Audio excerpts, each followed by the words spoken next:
स्वागत है आपका इस यूट्यूब चैनल के अंदर। आज हम इस वीडियो के अंदर हम बात करने वाले हैं गैंग्रीन की प्रॉब्लम के बारे में कि ये प्रॉब्लम किस तरीके से आपकी बॉडी पे होती है, इस प्रॉब्लम के होने पर आपको क्या क्या खास बातों का ध्यान रखना है और इस प्रॉब्लम से बचने के लिए आप क्या कर सकते हैं। आप और हम बहुत अच्छी तरह से वाकिफ़ हैं कि हार्ट अटैक से कुछ सालों के अंदर बहुत सारी सेलिब्रिटीज़ की डेथ हुई है, नॉर्मल पीपल की डेथ भी हुई है, जिसकी वजह से बहुत सारे लोगों ने रियलाइज़ करा है कि हार्ट अटैक की प्रॉब्लम आज की डेट में यंगस्टर्स को भी हो रही है, जिनकी वजह से उनको अर्जेंटली हॉस्पिटल रश में लेके जाया जाता है। वहाँ पे उनका ट्रीटमेंट होता है। डॉक्टर अपनी जितनी कोशिश हो उतनी कोशिश करता है उन लोगों को बचाने की, बट अगर कंडीशन सिवियर हो, बहुत ज़्यादा क्रिटिकल हो, तो डॉक्टर भी इसमें कुछ नहीं कर पाता है। क्या होता है हार्ट अटैक और ये क्यों होता है? जब भी आपके बॉडी के अंदर एक कंपोनेंट होता है, एक पार्ट होता है जिसे कहते हैं कोरोनरी आर्टरीज होती है, जो ब्लड सप्लाई करती है आपके हार्ट में अलग अलग एरियाज़ में, अलग अलग पोजीशन के ऊपर, आपके ब्रेन में, आपके टांगों पे, आपके हाथों पे, आपके हैंड्स के ऊपर, आपके चेस्ट पे, आपके हार्ट को, तो हर एक एरिया को यह ब्लड सप्लाई करता है।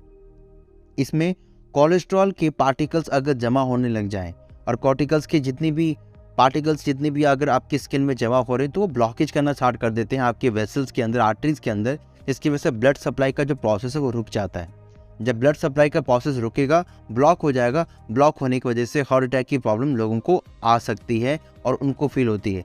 जब भी ब्लड की सप्लाई हार्ट तक नहीं पहुंचेगी तो कहीं ना कहीं ये प्रॉब्लम आपको देखने को मिलेगा कि उनका हार्ट काम करना बंद कर देता है और इंस्टेंटली उनको हार्ट अटैक आने की वजह से उनकी डेथ हो जाती है। उनको कभी ये पार्शली पेन होता है एक्सरसाइज करने के टाइम, उसको कहते हैं एंजाइनल पेन। तो ये चीज़ ऐसी पेन है जो कि सिर्फ आपको स्टार्टिंग फेज में दिखेगी।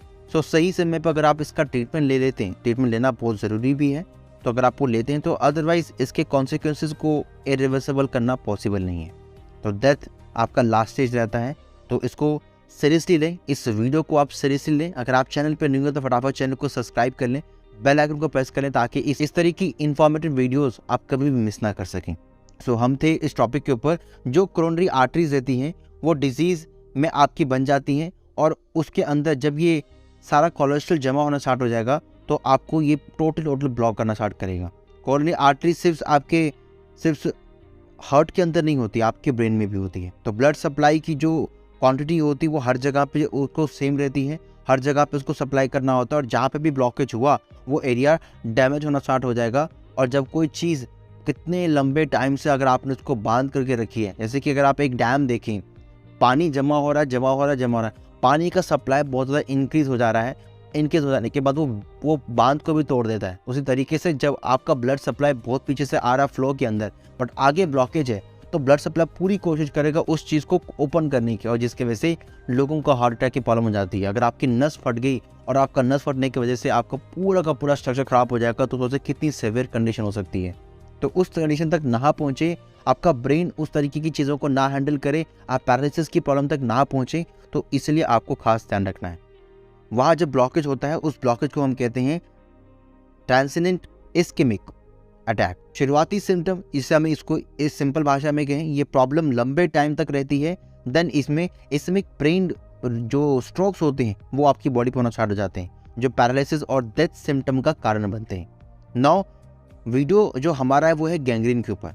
मैंने ये सब चीज़ आपको इसलिए बताई ताकि आप रिलेट कर सकें कि हार्ट अटैक की प्रॉब्लम और आपका ब्रेन कैंसर की प्रॉब्लम या ब्रेन में जो प्रॉब्लम आपकी बॉडी पे होती है वो क्यों होती है। नौ इस वीडियो के अंदर जो हम बात करते होता है गैंग्रीन के ऊपर हम बात कर रहे थे।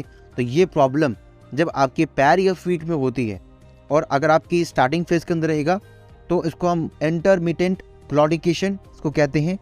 इसमें आपको हल्का हल्का पेन होता है और आप चल नहीं पाते। अगर आप थोड़ा सा भी फीट को मूव करेंगे तो आपको पेन होना स्टार्ट हो जाएगा। सो लेग्स में अगर ये होगा एग्निला, स्टार्टिंग में होगा तो उसको हम एग्निला पेन कहते हैं, जो कि स्टार्टिंग फेज में रहता है। बट जब ये प्रॉब्लम सीरियसली बन जाती है और सिवियर बन जाती है प्रॉब्लम, तब जाके ये प्रॉब्लम आपकी गैंग्रीन और अल्सर का प्रॉब्लम बन जाता है। लेग्स आपके ब्लैक होना स्टार्ट हो जाएंगे और उसमें घाव होना स्टार्ट हो जाएगा या अल्सर की प्रॉब्लम होना स्टार्ट हो जाती है, जिसकी वजह से आप अपनी फीट को मूव नहीं कर पाते और चल भी नहीं पाते। सिवियर कंडीशन के अंदर तो लोगों के पैर भी काटने पड़ जाते हैं। तो ये आपको इस तरीके की नौबत ना आए, तो इसलिए आपको पहले से ही इन सब चीज़ों का खास ध्यान रखना है और पहले से आपको अपनी तैयारी करके रखनी, ताकि हार्ट अटैक की प्रॉब्लम या पेरिफेरल आर्टेरियल डिजीज़ की प्रॉब्लम आपकी बॉडी पे ना हो, खासकर लेग्स के अंदर। अदरवाइज लेग्स को काटना ही पड़ता है। कैसे बढ़ता है ये पेरिफेरल डिजीज़ आपके लेग्स में 1 किलोमीटर चलते ही आपको पेन जो है वो स्टार्ट होना स्टार्ट हो जाता है। बहुत सारे लोगों को साइनस की प्रॉब्लम में भी टांगों में पेन होता है, चलने में प्रॉब्लम होती है, नहीं चल पाते हैं। बट ये एक अलग प्रॉब्लम है जिसके अंदर भी आपको टांगों में प्रॉब्लम होती है और अब वॉक नहीं कर पाते हैं। तो इस प्रॉब्लम को अगर आप इंटरमिटेंट क्लॉडिकेशन के फेज़ के अंदर हम इसको पहचान लें, देख लें, तो थ्रू मेडिसिन और थोड़ी एक्सरसाइज के थ्रू ही हम इसको ईजी तरीके से ओवरकम कर पाएंगे। बट अगर ये आगे आगे बढ़ती गई और प्रॉब्लम सॉल्व नहीं हुई मेडिकेशंस और एक्सरसाइज के द्वारा भी, तो जो आपको 1 किलोमीटर का डिस्टेंस आप अभी चल पा रहे हैं वो भी नहीं चल पाएंगे और वो भी ख़त्म हो जाएगा। ये इतना सीरियस हो सकता है कि पेशेंट कंप्लीट बेड रेस्ट पे पहुंच जाएगा और 24 आवर्स उसके पाँव में पेन फील होना स्टार्ट हो जाएगा। और जितनी देर तक आपकी बॉडी में, आपके लेग्स में पेन होगा, आप चल नहीं पाएंगे और आपको पेन किलर्स या कोई स्लिप भी आपको अच्छी तरीके से रिलीफ नहीं दे पाएगा। और इन 2 चीज़ों में भी अगर आप लेते हैं, स्लीप लेते हैं या पेन किलर्स को कंज्यूम करते हैं, उसमें भी आपको पेन रहेगा ही रहेगा। तो इन प्रॉब्लम को रोकने पर आपको खास ध्यान रखना है। अगर स्टार्टिंग फेज़ के अंदर हम इसको रोक सकें तो ठीक, अगर अदरवाइज़ ये प्रॉब्लम गैंग्रीन और अल्सर का रूप ले लेता है।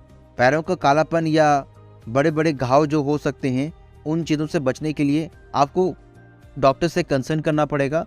ये बहुत ही कॉमन चीज़ है, ये पेशेंट को हो ही जाता है और ये उन पेशेंट को ज़्यादा होता है जिन पेशेंट को ऑलरेडी हार्ट अटैक की प्रॉब्लम पहले से हो रखी है। तो ये कॉमन केसेस हैं। अगर आपको ये हो रखा है, पहले से हार्ट अटैक की प्रॉब्लम आपको आ रखी है, तो 100% चांसेस हैं कि आपको ये प्रॉब्लम भी हो सकती है। तो 3 टॉप रीज़न जिसकी वजह से मैक्सिमम लोगों को ये प्रॉब्लम सबसे ज़्यादा होती है। अगर आप डायबिटीज़ के पेशेंट हैं और अपने डायबिटीज़ का बिल्कुल भी ख्याल नहीं रखते हैं, तो आप इन सब चीज़ों के लिए बी रेडी रहिए। स्मोकिंग ज़्यादा करते हैं तो फर्स्ट ऑफ ऑल आप तो एज हो जाएंगी। आपका जो एज होगा, अगर 25 साल का भी होगा तो भी आप 30-35 के दिखेंगे। तो ये भी आपका बहुत ही ख़राब चीज़ है, आपको यूज़ नहीं करनी चाहिए, कंज्यूम नहीं करनी चाहिए। इसके साथ जो तीसरा है वो आपका डिराइंड लिपिड प्रोफाइल, जिसमें खून में चर्बी और कोलेस्ट्रॉल सबसे ज़्यादा जमा हो जाता है, इसको हिंदी में यही कहते हैं। और ये कहीं जमा हो जाएगा तो कहीं ना कहीं प्रॉब्लम आपकी आर्टरीज में होगी और वो ब्लॉक हो जाएंगी और ब्लॉक हो जाने के बाद वो प्रॉपर वर्क नहीं करेंगी। सो हाई एज भी एक वन ऑफ द रीज़न है।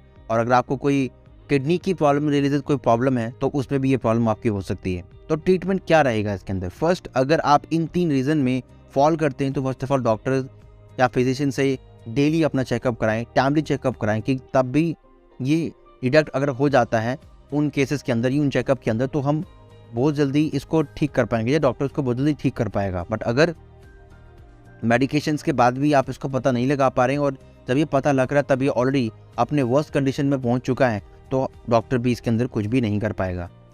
सो आपको इन वीडियोस में एम्पुटेशन वर्ड बहुत ज़्यादा सुनने को मिल रहा होगा। मैं आपको डराने की कोशिश नहीं कर रहा, बट ये है कि एम्पुटेशन एक ऐसा प्रोसेस है जिसमें आप एक नकली टांग तो लगा देते हैं। नकली टांग लगाने के बाद उसको हम प्रोस्थेटाइट्स भी कहते हैं। नकली टांग जो आपकी बॉडी पे लगती है, बहुत सारे पैरा ओलंपिक के अंदर बहुत सारे लोगों ने रनिंग के फेजेस के अंदर या किसी भी और फेजेस के अंदर नकली टांग लगाते हैं। बट होता क्या है, लॉजिकली देखें, आपकी बॉडी से एक ऑर्गन अलग हुआ है और बॉडी के अलग होने पे कुछ ना कुछ कॉम्प्लिकेशंस आपकी बॉडी पे होते ही हैं। तो एम्पुटेशन के बाद होता क्या है, 37% जितने भी लोग हैं वो 1 साल से ज़्यादा नहीं जी पाते हैं और 50% पेशेंट ऐसे भी हैं जो 2 साल जीते हैं, 2 साल के बाद उनकी प्रॉब्लम होना स्टार्ट हो जाती है उनकी बॉडी पे और वो उनकी डेथ हो जाती है। और 70% पेशेंट ऐसे हैं जिनके अगर ये प्रॉब्लम हो रही है, एम्पुटेशन हो रखा है, तो 3 ईयर्स से ज़्यादा वो नहीं जी पाते हैं। सो ब्लॉकेज कहीं भी हो सकती है। इसका रीज़न यही है कि अगर ब्लॉकेज टांग पे हुई है तो आपके ब्रेन में भी हो सकती है, आपके हार्ट में भी हो सकती है, आपके हैंड्स में भी हो सकती है। तो उन चीज़ों की वजह से ये प्रॉब्लम आपकी बॉडी पर अगर एक बार हो गई तो आपकी बॉडी उसको कहीं ना कहीं दोबारा अपना घर बना ही लेगी। तो उस चीज़ को रोकने के लिए डॉक्टर एक बार तो सर्जरी कर सकता है, टांग को अलग कर सकता है, बट हर एक ऑर्गन को अलग नहीं किया जा सकता। और ब्रेन वगैरह होता है तो ब्रेन बहुत ही क्रिटिकल कंडीशन होता है, उससे बहुत पैसा लोगों का लग जाता है और लगने के बाद भी जाके लोगों को श्योरिटी नहीं होती कि उनका वो पैसा उनको अच्छा रिजल्ट दे पाएगा या उनके पर्सन को बचा पाएगा या नहीं। सो अब हम बात करेंगे ऐसे कुछ हेल्थ सप्लीमेंट जिनको यूज़ करके आप इस प्रॉब्लम को अपनी बॉडी में पनपने से पहले रोक सकें। ये सभी प्रोडक्ट जो हैं कोई भी मेडिसिन नहीं है, कोई दवाइयाँ नहीं है, ये हेल्थ सप्लीमेंट है जिनको आप यूज़ करके अपनी हेल्थ को, अपनी लाइफस्टाइल को और इम्प्रूव कर सकते हैं। नाउ हम बात करते हैं रेंटस वेलनेस के अंदर ऐसे कौन कौन से प्रोडक्ट है जो आपको गैंग्रीन की प्रॉब्लम में आपकी हेल्प कर सकते हैं। सो गैंग्रीन की प्रॉब्लम में हेल्प करने के लिए हमारे पास एक ऐसा प्रोडक्ट है जिसके अंदर 12 ऐसे चुनिंदा हर्ब्स ऐड करे गए जो आपकी बॉडी में जाकर आपकी बॉडी को हील करने का काम करते हैं। इसके साथ साथ इसके अंदर जो हर्ब्स हैं वो आपकी बॉडी में जाकर आइडेंटिफाई करते हैं कि आपकी बॉडी में आखिर प्रॉब्लम क्या है और उस प्रॉब्लम को रिकवर करने में आपकी हेल्प करेंगे। कैसे? जब आप डेंटिस नोवा को कंज्यूम करते हैं 2 टैबलेट्स खाना खाने के बाद, यह आपकी बॉडी में जाकर सभी तरह की डिटॉक्सिफिकेशन को प्रोसेस को पूरा करने में हेल्प करता है और जो भी एरियाज डैमेज हैं उसको रिपेयर करने का काम करता है। इसके बाद जब आप डिनर के बाद, खाना खाने के बाद 1 टैबलेट्स आप और कंज्यूम करते हैं तो ड्यूरिंग स्लीप आपकी बॉडी में जो भी प्रॉब्लम है उसको आइडेंटिफाई करके रिजॉल्व करने में हेल्प करेगा। तो ये 12 ऐसे चुनिंदा हेल्प्स जो आपकी बॉडी में जाकर आपकी बॉडी के हर एक पोर्शन पे वो करना स्टार्ट करते हैं जहाँ पे प्रॉब्लम है, उसको आइडेंटिफाई करते हैं, उसको रेक्टिफाई करने की कोशिश करते हैं, उसके बाद उस प्रॉब्लम को ठीक करने में आपकी हेल्प करते हैं। इसके साथ अगर आपकी बॉडी में कोई भी एनर्जी डेफिसिट की प्रॉब्लम है तो उसके साथ आप ऐड कर सकते हैं ज़ैन प्रो प्रोटीन, जो कि 100% नेचुरल प्रोडक्ट है। इसको यूज़ करके आप अपनी हेल्थ को और इम्प्रूव कर पाएंगे।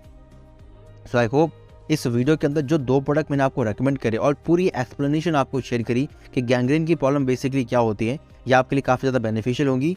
इस वीडियो को आप मैक्सिमम अपनी टीम से शेयर करें ताकि मैक्सिमम बेनिफिट आप अपनी हेल्थ में आप रिसीव कर सकें। आप कुछ भूल रहे हो। ईमानदारी से बताना, करना है नहीं करना? तो करो ना भाई, क्यों नहीं कर रहे?